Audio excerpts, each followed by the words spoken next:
Olá, boa noite. Começa agora o Jornal da Justiça desta segunda-feira, 9 de maio. Ministro Gilmar Mendes do Supremo Tribunal Federal determina que a Assembleia Legislativa de Alagoas reabra prazo para inscrição de candidatos em eleição indireta para governador e vice. O registro das candidaturas deverá ser realizado em chapa única. Esse é um dos destaques da edição de hoje e você vai ver também. Plenário do Supremo julga ação que questiona a lei amazonense que trata da escolha do Procurador-Geral do Ministério Público junto ao Tribunal de Contas do Estado. STF proíbe a contratação de comissionados na Auditoria de Controle Externo do Tribunal de Contas de Sergipe. E ainda, ministros do Supremo mantêm validade de normas estaduais que concedem poderes aos defensores públicos para requisitar documentos, informações e providências de autoridades e agentes públicos.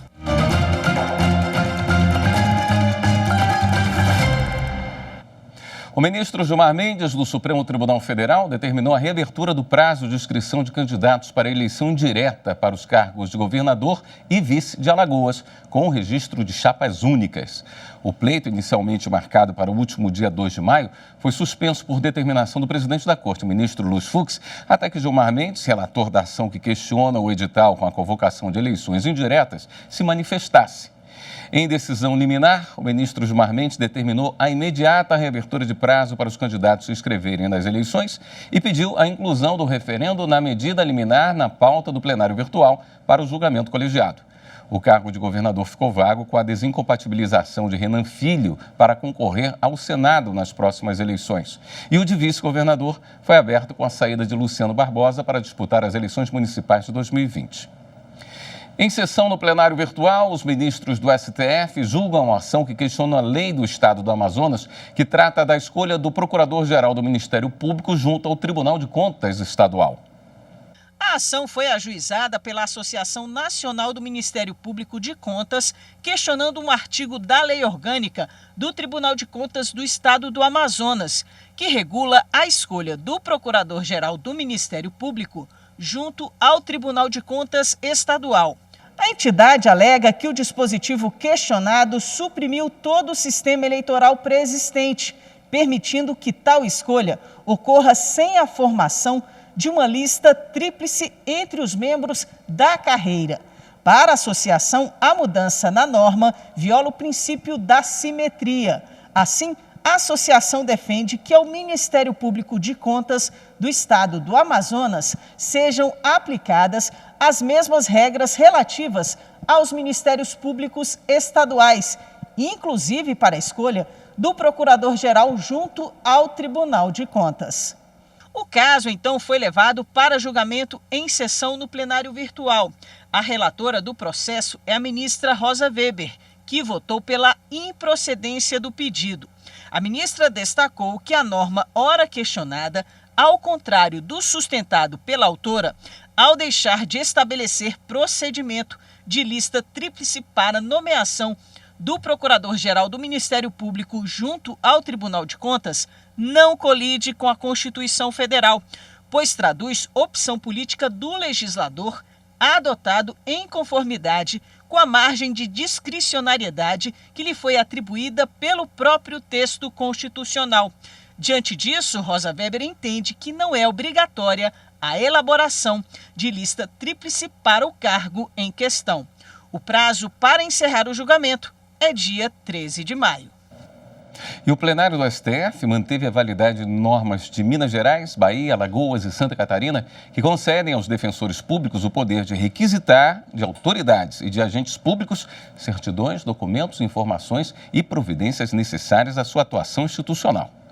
No julgamento, os ministros consideraram improcedente as 4 ações em que a Procuradoria-Geral da República questionava dispositivos que tratam da organização e funcionamento das defensorias públicas estaduais. Segundo o voto do relator, ministro Luiz Roberto Barroso, a previsão legal que confere esse poder às defensorias não interfere no equilíbrio da relação processual. Na verdade, de acordo com a decisão unânime, essas prerrogativas são ferramentas importantes para a execução das funções atribuídas constitucionalmente às defensorias, medidas porque facilitam o acesso da coletividade e dos hipossuficientes a documentos, informações e esclarecimentos, garantindo a concretização dos direitos e liberdade de pessoas em situação de vulnerabilidade. Também em decisão no plenário virtual, os ministros da Corte, por unanimidade, barraram a contratação de comissionados na Auditoria de Controle Externo do Tribunal de Contas de Sergipe. A Associação Nacional dos Auditores de Controle Externo dos Tribunais de Contas do Brasil, a ANTC, acionou o Supremo questionando as contratações. Alegou que o Tribunal de Contas do Estado de Sergipe tem levado agentes exclusivamente comissionados ou sem competência legal plena à coordenação de unidades orgânicas finalísticas da instituição, inclusive comissionados livremente escolhidos, indicados e dispensados.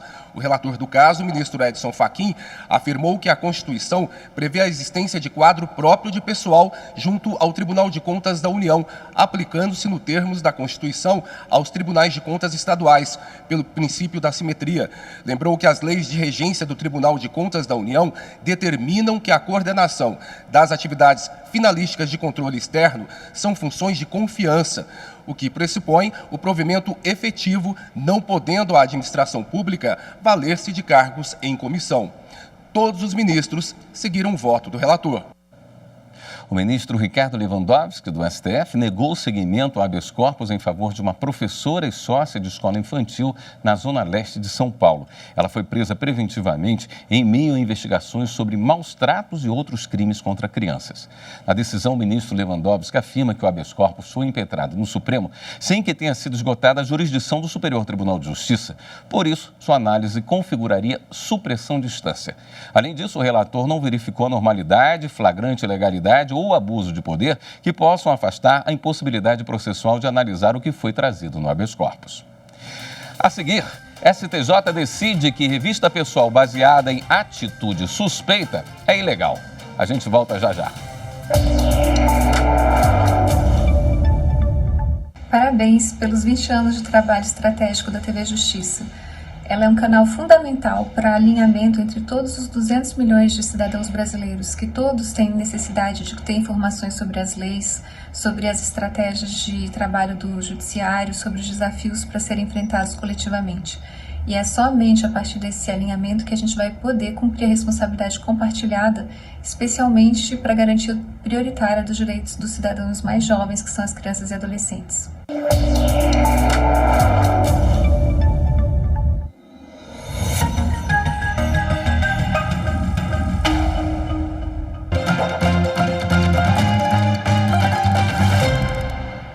O presidente do Superior Tribunal de Justiça, ministro Humberto Martins, deferiu o pedido de suspensão da liminar de primeiro grau da Justiça do Distrito Federal, mantida pelo TJ, que havia determinado a interrupção do processo de retirada de uma empresa do cartódromo localizado no Autódromo Internacional de Brasília.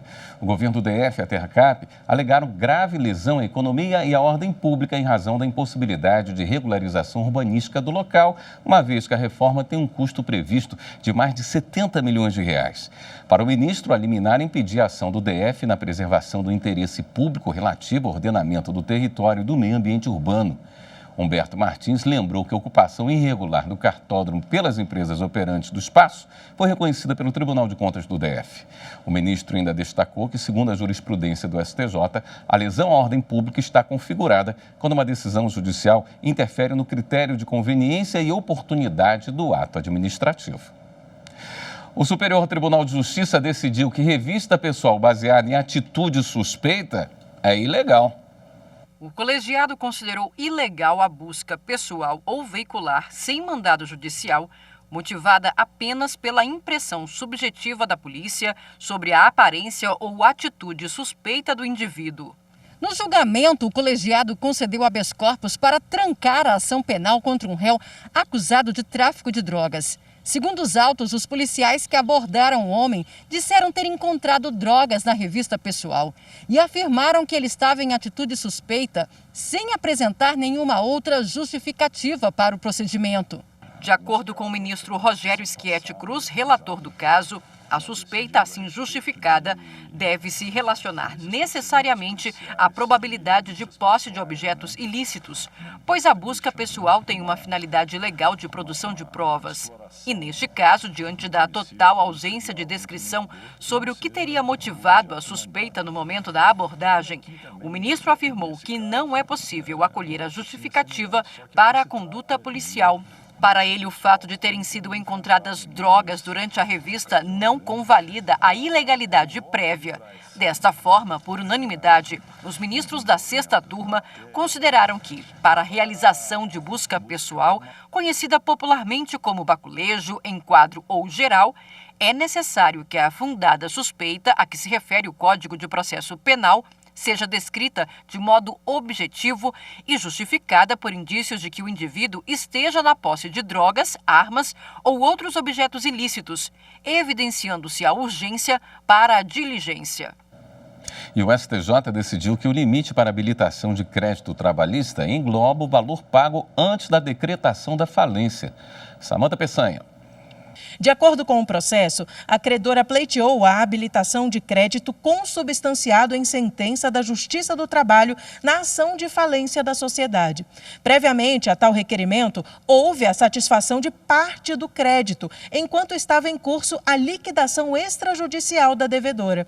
Em razão disso, o Tribunal de Justiça do Ceará entendeu que somente deveria ser habilitado como preferencial o montante que, incluindo a quantia já recebida por ela no âmbito da Justiça do Trabalho, perfizesse o equivalente a 150 salários mínimos. O que excedesse tal patamar seria lançado na classe dos quirografários. No recurso especial ao STJ, a credora argumentou que os valores recebidos antes da decretação da quebra de uma sociedade financeira não poderiam ser subtraídos do máximo legal para fins de habilitação na classe trabalhista. A terceira turma negou o provimento ao recurso especial da credora. A relatora ministra Nancy Andrighi destacou que não há como admitir que a credora, após ter percebido no curso da liquidação extrajudicial crédito trabalhista no montante equivalente a 150 salários mínimos, possa se valer da preferência legal prevista na lei de falência para habilitar nessa mesma classe o crédito excedente. A ministra ressaltou ainda que o crédito excedente devido à credora deverá ser habilitado como quirografário, não havendo nenhuma subtração do direito de receber os valores a que faz jus, os quais não deixarão de existir nem se tornarão inexigíveis, apenas perderão o caráter preferencial.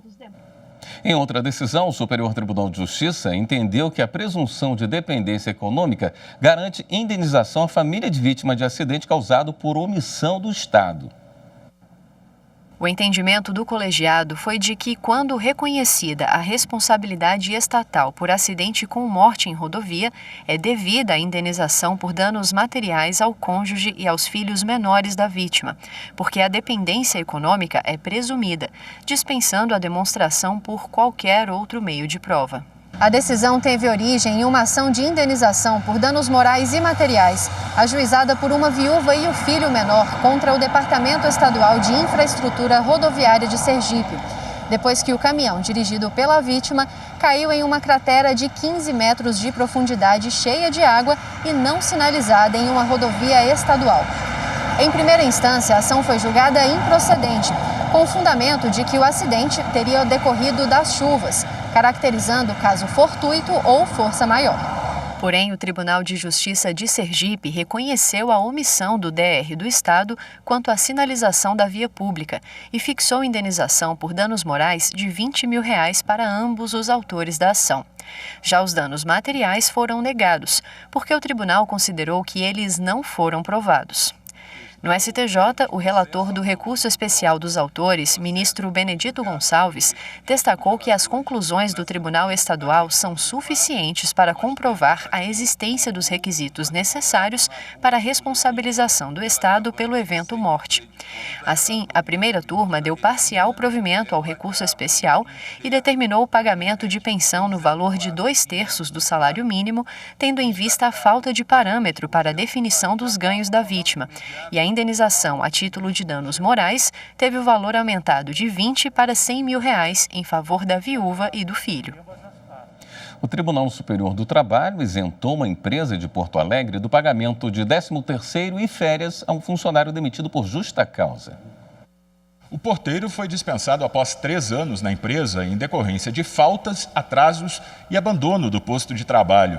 Ele alegou que as faltas foram justificadas inclusive com a apresentação de atestado médico e pediu a reversão da demissão em dispensa sem justa causa com o pagamento das parcelas salariais correspondentes. A demissão por justo motivo foi mantida pelo Tribunal Regional do Trabalho da 4ª Região, no Rio Grande do Sul, mas a empresa foi condenada ao pagamento do 13º salário e das férias proporcionais ao trabalhador. A empresa recorreu ao TST. O relator do recurso de revista na 3ª turma, ministro José Roberto Pimenta, explicou que a Lei 4.090, de 1962, que institui o 13º salário, limita o pagamento proporcional da parcela aos casos de dispensa imotivada. O ministro destacou ainda que a súmula 171 do TST estabelece que as férias proporcionais não são devidas nas situações em que a dispensa se dá por justa causa e, por isso, negou o pedido de pagamento. A decisão foi unânime. Já uma confecção de roupas de São Paulo terá de pagar R$5.000 de indenização a uma assistente que era ofendida pela gerente da loja. A decisão da 4ª turma do TST. De acordo com a assistente, a gerente era filha dos proprietários da empresa e as ofensas partiam dela. A empregada alegou ainda que as agressões também eram dirigidas a colegas da confecção. Por isso, pediu indenização por dano moral. A empresa negou as ocorrências e sustentou que a gerente sempre tratava todas as pessoas subordinadas de forma exemplar e educada. O Tribunal Regional do Trabalho da 2ª Região, em São Paulo, negou o pedido da empregada. O TRT entendeu que as ofensas não eram dirigidas apenas à assistente e que, se todos vivenciaram idêntica realidade, não haveria espectador nem situação vexatória. A empregada, então, recorreu ao TST. O relator do caso, na 4ª turma, ministro Alexandre Ramos, condenou a empresa ao pagamento de indenização por dano moral à empregada. Após citar diversos precedentes, o ministro destacou que o fato de as ofensas serem genéricas e dirigidas a várias pessoas não afasta a configuração do dano moral. A Procuradoria-Geral da República designou procuradores para trabalhar no Grupo de Atuação Especial de Combate ao Crime Organizado do MPF no Distrito Federal. O mandato dos integrantes do Ministério Público Federal no GAECO, Grupo de Atuação Especial de Combate ao Crime Organizado, tem duração de 2 anos. O modelo de trabalho permite que a instituição conte com estruturas permanentes de auxílio aos procuradores responsáveis por grandes casos e investigações complexas. Os GAECos têm competência para apoiar a investigação e a persecução de crimes praticados por organizações criminosas, além de receber, produzir, analisar e difundir informações de inteligência e contra-inteligência relacionadas ao combate ao crime organizado. Atualmente, 82 procuradores e procuradoras regionais da República atuam nos GAECos federais em todo o Brasil. No Rio Grande do Norte, o MPF emitiu um parecer a favor do direito da Universidade Federal do Estado cobrar de alunos e professores o chamado passaporte vacinal. O documento comprova a imunização total contra a Covid-19. O assunto entrou em debate depois que um grupo de pessoas acionou a Justiça com pedido de liminar para suspender a cobrança do passaporte vacinal, alegando que o ato é abusivo ou ilegal. Para o Ministério Público Federal, a medida é válida porque é amparada por uma lei de 2020 e uma resolução de 2021, além do reconhecimento do Supremo Tribunal Federal do direito das universidades determinarem regras para acesso às instituições. O pedido de liminar em desfavor da Universidade Federal do Rio Grande do Norte foi negado. E no próximo bloco a gente fala sobre o 6º Encontro Acadêmico de Pesquisas Judiciárias promovido pelo Supremo. Voltamos em instantes. A TV Justiça é importante para a sociedade brasileira porque durante os seus 20 anos de existência consolidou-se como meio de transmissão de conhecimento e de informações de extrema confiança e qualidade, apuradas de fontes fidedignas e sempre transmitidas com o maior profissionalismo e competência.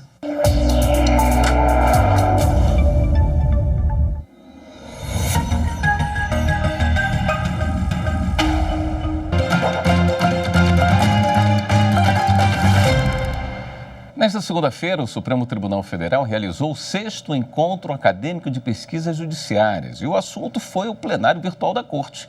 Repórter Viviane Novaes tem os detalhes.